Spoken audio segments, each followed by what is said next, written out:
Hello and welcome back to my channel. On today's episode, I will be talking with the city of Wakefield. If you're new to my channel, welcome. I'm that medic couch potato. I make videos on things I find of interest. I'm actually a medical student by day, and by night, when I am not studying, I make random YouTube videos. Now, this episode you're watching is episode 10 of my History Amusing series. I started doing this as a way of showing people places to visit in the UK, especially those places that are easy to miss as they are fairly small or overshadowed by their big neighbours. And I hope you find if you learn something interesting as well during the session. If you have been to these places, or if you live near these places I mentioned in any of my episodes, please let us know in the comments where else we should visit, so that we can see more of that particular area and not just what I've mentioned. So let's begin with today's episode. So here is a map of Wakefield. If I was to just zoom out, the red pin is where Wakefield is in conjunction to the rest of the UK. If I was to zoom in a bit more, you'll notice that the red line, red border here, that Wakefield is actually in between Leeds, the north, and Sheffield. Wakefield is actually a cathedral city in West Yorkshire. So just a bit of introduction. So Yorkshire and Humber is the region or province or state or voivodeship that Wakefield belongs to. That's the overall region. It's actually a really big region, and it incorporates quite a lot of places. So on the West Yorkshire side, you have Leeds, Wakefield and Bradford. They're the three main cities in West Yorkshire region. Then you have other towns like Halifax, Huddersfield, Brighouse, Dewsbury, Castleford, Normanton, Pontefract, etc. And then in South Yorkshire you have Sheffield, that's the main cities, and then you have other places like Rotherham, Doncaster, Barnsley that are like pretty popular. And then in the East Riding of Yorkshire you have places, city of Hull's the main city, and then you have places like Scarborough, Whitby, as well as North York National Park. North York Moors National Park. Obviously in those places you also have like other villages that make up a significant portion of the province as well. And in North Yorkshire you have places like York, Harrogate, and I think Northallerton as well. As well as quite a significant part of the Yorkshire Dales National Park. So Yorkshire and Humber is indeed a particularly big region. Wakefield just happens to be in the West Yorkshire district, and on forms and official documents, people can say that that people living in Wakefield or in West Yorkshire can say that they live in West Yorkshire as their county. They don't necessarily have to add Yorkshire and Humber. So the river that runs through Wakefield is the River Calder. This is about 45 miles long. It's around 72 kilometers in length. Part of the river is canalized. There's actually two navigation systems that run through Wakefield. The canal navigation system rather. That's the Calder and Hebble navigation system on the south east, I suppose, area of Wakefield, and then more towards the east side, just like around near the hospital area around Stanley, I think. You have the air and Calder navigation. So yeah, so great places to walk if you are interested in moorings and things like that. It is possible to actually use narrowboats. Let me see if I can get a better picture. Narrowboats to travel the length and breadth of the navigation system in the UK. I mentioned quite a lot about the narrowboats in my previous episodes as well. They look a bit like these, the narrowboats. They're basically these boats that you can live in, essentially, and they house everything from bathroom to kitchens to bedrooms, and some of them also have solar panels like these. And you can use those boats to literally travel the length and breadth of the canals. Obviously, it's good to know how to travel like this so that you don't you have some experience on how to move. So it's best to go with people who know how to travel in boats. Um, you can actually have permanent moorings as well. For example, this particular boat, it looks like they got a car here, so I would suggest that they live in this boat the whole year round. It is possible to do so. Just check out for any uh, fees that you had to pay for the local government and stuff like that. So Wakefield is a cathedral city. You can find the cathedral in the center of the city. This particular cathedral is called the Cathedral Church of All Saints. It's a co-equal Anglican cathedral with Bradford and Ripon cathedrals, and it's in the Diocese of Leeds, and it's the seat of the Bishop of Leeds. Originally started off as a Anglo-Saxon, parish church, and actually has Anglo-Saxon origins as well. And currently has the tallest spire in Yorkshire, which measures 247 foot tall, so 75 meters in length, and it's the tallest structure in the city of Wakefield and the tallest spire in Yorkshire. You can actually see the spire as you're coming into Wakefield from the train. The cathedral was designated a Grade 1 listed building on 14th of July 1953. Do look out for the website as well, which I will list about when you can visit them and how you can get involved in any services. There's also information about the choir as well. I believe they have a mix of girls and boys as well as adults from across the city. So yeah. One interesting information about the cathedral is that it houses the peregrine falcons on the cathedral tower. So the peregrine falcons are these birds of prey. They look a bit like this in the pictures here, and they like to, feed on a lot of things like pigeons mainly.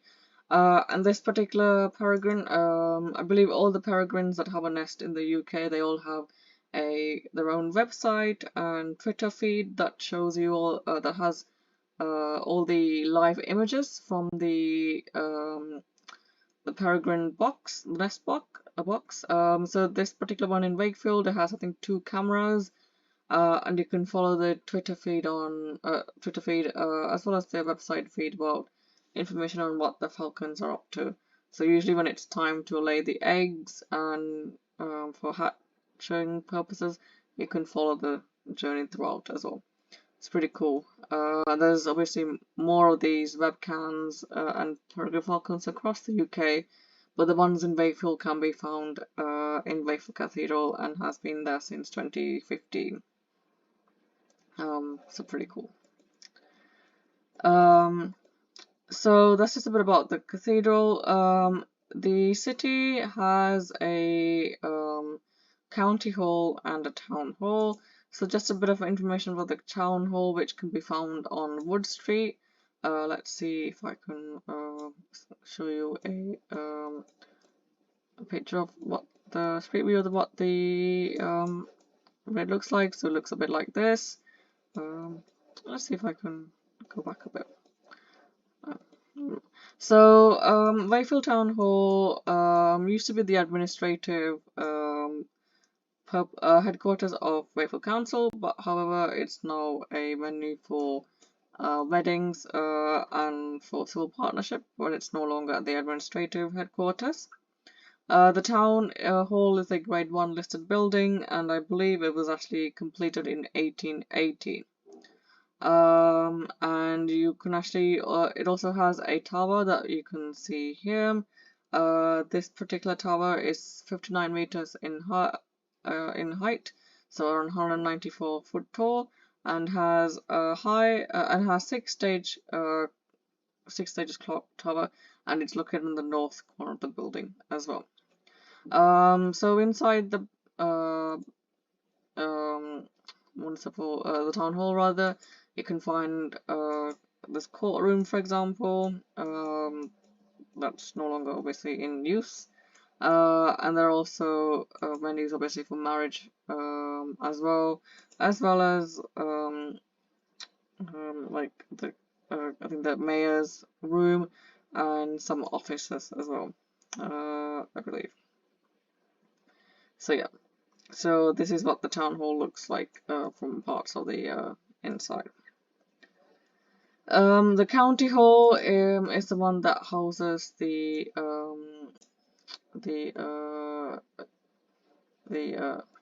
what's it, the county, the administrative headquarters of the city. It's actually not that far from the old town hall. This is what the county hall looks like now. So this particular town hall is also a Grade 1 listed building. This I think was built in 1898. And it was Wakefield was selected to house the permanent meeting place for the West Riding of Yorkshire. It was either between Wakefield or Leeds, and Wakefield was chosen in 1892. So this building can be used for council meetings as well. So if you need to go to the council for whatever reason, you can choose to go in here as well. So the last refurbishment, I believe, took place back in 1997, and officially the town hall was reopened for service officially after like all the refurbishment in 1991. There is a lot more to the history than what I mentioned, but in the interest of time, I didn't actually mention a lot. However, if you are interested, do check out the county hall and the town hall as well. In your own time. So Wakefield was also had a big role in the War of the Roses. For those who don't know what the War of the Roses are, they were a series of civil wars that took place between 1455 to 1487, and they were fought over the control of the English throne. And these were actually fought between supporters of two rival cadet branches of the Royal House of Plantagenet, so the House of Lancaster and House of York. Eventually, the war was ended when Henry Tudor won the final battle, and he was crowned king. And he was from the House of Lancaster, and he married Elizabeth of York, who I believe was her father was Edward the Fourth, whose father I think deposed the Lancaster King Henry the Sixth. He didn't kill him, but he deposed of him. So it's quite an interesting history. Again, I would look into it. So it was one when Henry Tudor was crowned king. He later became King Henry the Seventh. He and his wife Elizabeth of York, they were the parents of King Henry the Eighth, who's perhaps one of the most well-known English monarchs. So yeah, that's quite a lot of interesting history about the War of the Roses. Again, I would urge you to look them up as well. So the pictures I'm showing you now is of Thundle Castle. Thundle Castle played quite a bit of a role during the War of the Roses, especially since one of the battles, Battle of Wakefield, took place in Sandal. So this particular castle was actually built, I think, well, in 1107, I think, around that time anyway, by William de Warren, the second Earl of Surrey. Over time, he actually built it as a timber castle, and then over time, I think this was fortified with stone. And eventually, I think the lands passed from the Warren family to Edward III, who then granted Sandal to his fifth son, Edmund of Langley. And then I think during the Battle of Wakefield back in 1480, I think 30th of December 1480, one of the claimants to the throne, Richard Plantagenet, he used Sandal Castle to house his army of men. However, he was actually outnumbered and outmaneuvered by Queen Margaret of Anjou's army, who was married to King Henry the Sixth, I think. And her husband was the king when she married, obviously, and he didn't die, but he was uh, um, deposed, and I think he wasn't mentally well either. So she, rallied the forces in the bid to get her son as king. However, she wasn't successful in the end. But for the Battle of Wakefield, she was successful, and her army ended up defeating Richard Plantagenet and his son. He and his son Edmund Earl of Rutland were killed. Actually, 2 months later, after the death, Richard Plantagenet's son Edward became king, so that was Edward the Fourth of England. His daughter eventually also becomes Queen Elizabeth of York, and she's the one who marries Henry Tudor, so Henry VII of UK. The last time this particular castle was used by royalty was in 1483 when Richard Plantagenet's eighth son and 12th child, Richard III, chose Sandal Castle as its northern base. However, Richard was killed 2 years later in the Battle of Bosworth, and after a while, the castle wasn't really well kept and declined. It stopped being used as a prison in the 1590s when Wakefield prison was built. During the English Civil War, Sandal Castle was actually a royalist stronghold. However, because it was so neglected, it wasn't used for any major conflicts. But it was actually besieged by the parliamentarian troops in 1645. So yeah, pretty cool. This particular castle is free to visit. I have put the links up for all the places I mentioned in my description box, so do check them out as well. But bear in mind, you do actually have to pay for the car park, but if you happen to live by, obviously walking is a good idea. And you can get pretty close into Wakefield, Sandal Castle, and there's a lot of information about the Battle of Wakefield that's, what happened. Sandal Castle overlooks Pugneys Park and also the Calder River. Pugneys Park is a country park with a big pond, big lake, I think, rather, and quite a lot of ponds. And this lake's actually used for sailing purposes. So there's a sailing club, and you can rent out any boats and learn to sail. And I think maybe row as well, I'm not too sure. So if you're interested, yeah, that's a fun activity to do. You can also park your car here and walk to Sandal Castle should you wish to do so. There's quite a lot of walking trails around Pugneys Country Park anyway, that you can do. Just a heads up, I believe the car park is also paid. So just and I think you need to pay by how much time you want to spend there. So just a heads up as well. So Wakefield was actually a important market town as well, and a center for wool, due to the fact that the River Calder was pretty navigatable. And in the 18th century, Wakefield actually traded in corn, coal, and textiles. So, other things you can do in Wakefield as well, if you're interested in shopping, there's two shopping centres, Trinity Walk and the Riding Shopping Centre. The cathedral's in between them, so you do have to walk to get to those places.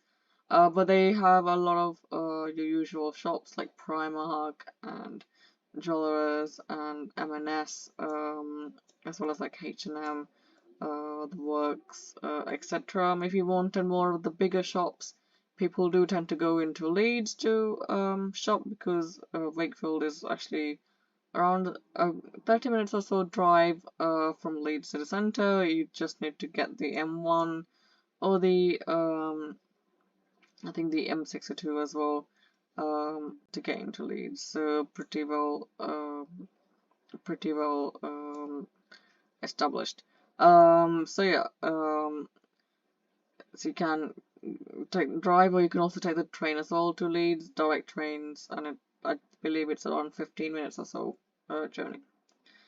Other things to do in Leeds, in Wakefield rather, if you want to do things in Leeds, check out my Leeds video. Other things to do in Wakefield include visiting the Hepworth Wakefield. The Hepworth Wakefield is actually an art museum, and it opened in May 2011, sorry, 2011. And it's actually situated on the south side of the River Calder, which you can see in these pictures. And it's named after the artist and sculptor Barbara Hepworth, who was born and educated in Wakefield. A lot of the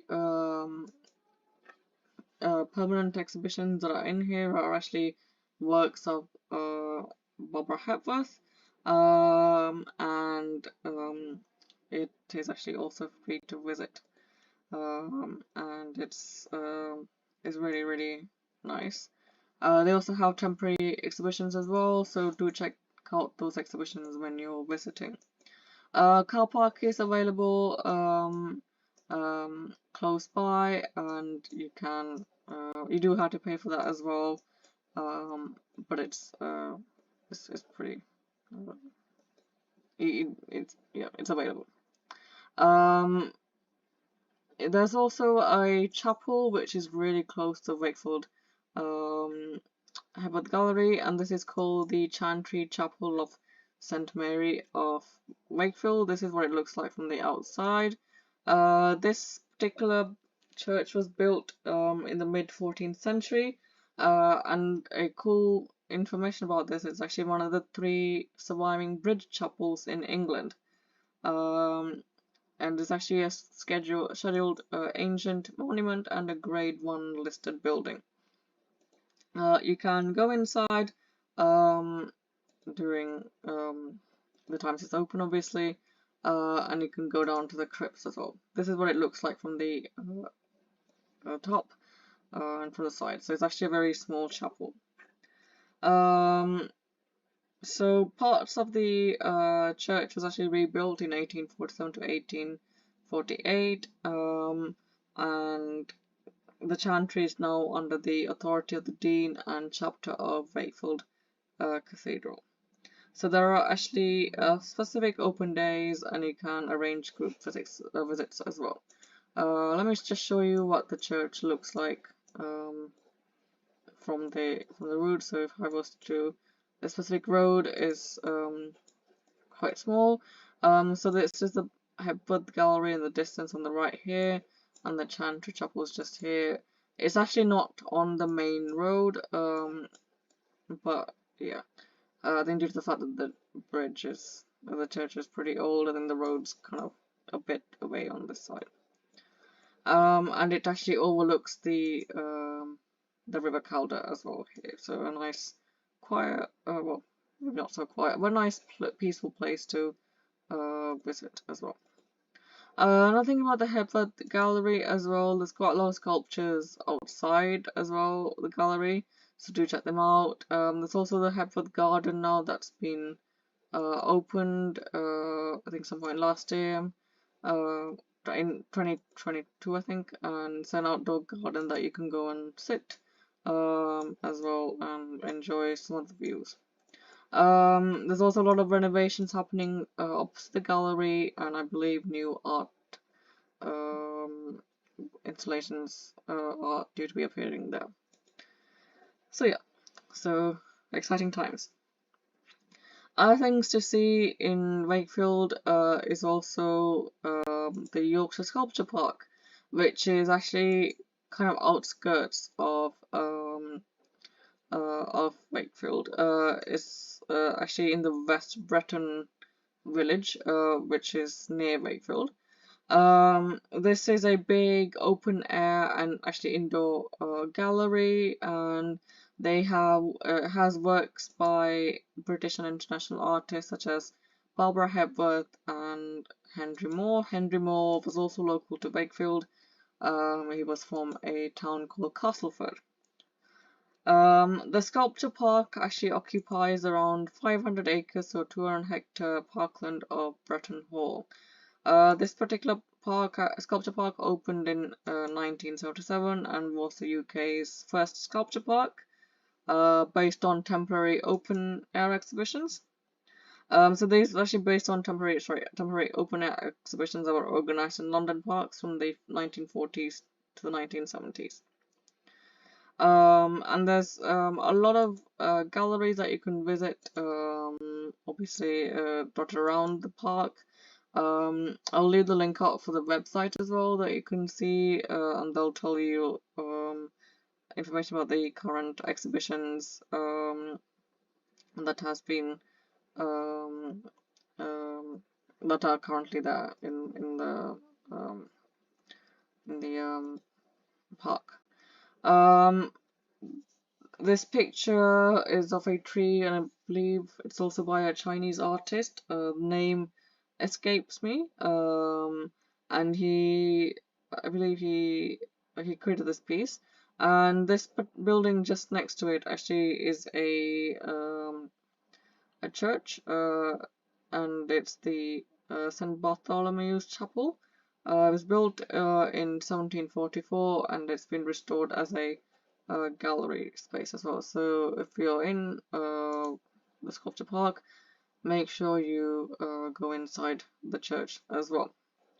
There's also a lot of areas for you to eat and drink, and also like a mini waterfall by the Burton Lakes, and just make sure that and if you're interested in taking picnics, you can do so as well. And do watch out for the sheep. There's a lot of them in the parkland areas, in the park area. So other places to visit if you're in the Wakefield area as well. Cannon Hall Farm, again, it's a bit more it's more in Barnsley, but it's kind of out of Wakefield. It's a family-friendly park for those with kids. Farm rather, not just park. Lots of breeds to see and touch. So very cute. There's also Nostell Priory, if I can find it on here, that's owned by the National Trust. This is a Palladian house, and it dates from 1733, and it was built for the Wynn family on the site of a medieval priory. The priory and its contents were given to the National Trust in 1953 by the third Baron Oswald. You can actually go visit this Nassau Priory, obviously. Pretty sure there are charges to it as well. To check them out, and people also go for the grounds as well to visit. So yeah, definitely quite a nice place to visit if you want to experience more of an older culture. I believe the prices at the minute, as of April 2023, are priced at £12 for adults and £6 for a child. That's just for the house, or I think the prices also vary for if you want to like see the gardens or just the house. So again, check them out, and you do have to pay for the car park as well. So make sure you check out the website. I'll leave the links for it as well here. Wakefield is actually also known for coal mining. There's still a colliery that still works, and this is called the National Coal Mining Museum. This I think this means mine rather has been in use since like the late 1700s, and up until the 1960s was pretty much working full time. You can actually choose to go down the pit as well if you are interested in seeing what a coal pit looks like from the inside. There are also things to see outside the outside the um, pit as well. Um, so the tours that you can go on are done by current coal miners who are very informative about the process needed to get coal out of the, the pit and into the um, transfer systems. So do check them out as well. It is actually a £5 entry fee per person. However, you can actually get that money back if you wanted to, or you can donate it to the charity. Yeah, so again, I recommend visiting, especially if you have never seen a coal mine before and are interested in seeing what a coal pit looks like. It's open most of the time, but again, just check out the website before you go in case things do change. Other parts to visit if you're also based in Wakefield, there's quite a few different museums dotted around as well. There's the Wakefield Museum. That's the main museum for the city, has a whole array of historical collections, anthropological collections that could interest people of all ages. They also do a lot of things for students during the holiday time, so do check it out as well. And it's actually quite a new building. This is what it looks like. And the library as well, Wakefield Library, is also housed inside here in the museum. So again, a nice building. You can also, if you're interested in theatre, visit the Theatre Royal Wakefield. It's a three-tiered Victorian theatre, and there's a lot of plays that they do, as well as like pantomimes throughout the year. So well worth a visit if you're interested in plays. I've left the link up as well for those who want to see what performances are available for your time in Wakefield. In terms of castles, Sandal's not the only one. Pontefract Castle also has a ruined castle. That's Pontefract's also in Wakefield, but it's kind of more outskirts of Wakefield. Pontefract Castle, even though it's ruined, it's not as ruined as Sandal Castle is, and I think also slightly bigger perhaps in the fact that there's more to see. Like the kitchens, for example, there's still like indications of the ovens that were used, and you can go visit it. It's also free to enter, and there's a lot of info signs about the castle as well. If you're interested in race courses, Pontefract Racecourse is available. This is for horse racing.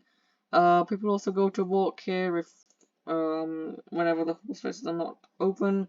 So again, that's something you can do if you're interested. Yeah, it's a big open space. And there's also other shows as well, not just horse racing, like car shows that happen here. So yeah, again, check out for their website if you're interested. In terms of shopping, if you don't want to go to Leeds and you think the Wick Centre needs more shops, there's also Junction 32 shopping outlet. It has quite a lot of shops like shoe shops like Nike, Adidas, Hallmark clothes, Quiz clothing, like and a lot of these are outlet shops, so they tend to be slightly cheaper than like the high street shops. So well worth the checkout if you need a wide range of stuff from like kitchen to clothes to like shoes. Next to the shopping outlets also Escape Yorkshire, which is a indoor leisure area. They have things like Snow Zone, which is basically a place where you can learn how to ski and skateboard inside. Should you wish to try them out before you take to the slopes in abroad. They also have like bowling, quite a lot of restaurants, cinema, as well as laser place as well. So yeah, so do check them out if you're in the Wakefield area. So it's called Junction 32 because it's Junction 32 of the M62. At one point in time, Pontefract was also used, I think, for Haribo manufacturing. So there is like a big Haribo shop in um, Pontefract. So Haribo is like the street shop. There's a type of candy that's popular across Europe. Castleford, the city that I mentioned, that's actually where Junction 32 is close to. That's actually an ancient Roman town, and you can still see, like if you go to the local museum there, you can still see remnants of the history of Castleford as well. Um, and I think they had a fort there, a Roman fort. I think it was called the Lagentium settlement, which means the place of the swordsman. So Roman urns have been found, which gives further evidence to this theory as well. So yeah, so definitely check that out as well if you're interested in Roman history. So that's it about my episode on Wakefield. All the links that I mentioned so far on this channel have been included on the description box, so you can check them out as well. There are quite a lot of things to do as well, especially if you have kids. You know, there's quite a lot of farms around the area. There's also a Diggerland, Yorkshire, which is basically a big um, area with like diggers used in construction. So again, quite a lot of things to do with kids. Quite a lot of walking areas as well. If you're a keen walker, the Transpennine Trail does actually run through Wakefield. So if you're interested in walking, do check it out as well. So yeah, thanks for listening to my Wakefield episode. I'll see you guys next week. Goodbye.